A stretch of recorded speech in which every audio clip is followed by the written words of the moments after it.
खुराक के मयार को बेहतर बनाने के लिए पंजाब फूड अथॉरिटी दिन रात कोशां है। तर्जुमान के मुताबिक डायरेक्टर ऑपरेशन साउथ 1 की सरबराही में फूड सेफ्टी टीम की फूड पॉइंट्स पर कार्रवाइयां जारी हैं। इस दौरान 2 फूड बिजनेस मालकान के खिलाफ मुकदमात दर्ज और एक दुकान की इस्लाह तक प्रोडक्शन बंद कर दी गई हैं। करियाना स्टोर के खिलाफ मसालों में रंग की मिलावट साबित होने पर एफआईआर दर्ज कर ली गई।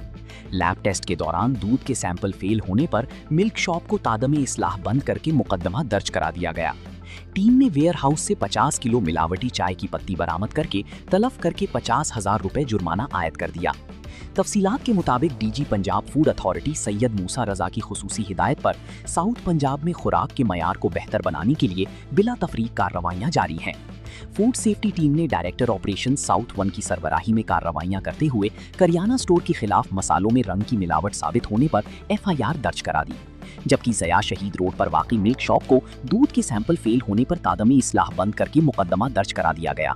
इसी तरह टीम ने वेयर हाउस पर छापा मारकर 50 किलो मिलावटी चाय की पत्ती बरामद कर ली, जिसे बाद में तलब कर दिया गया।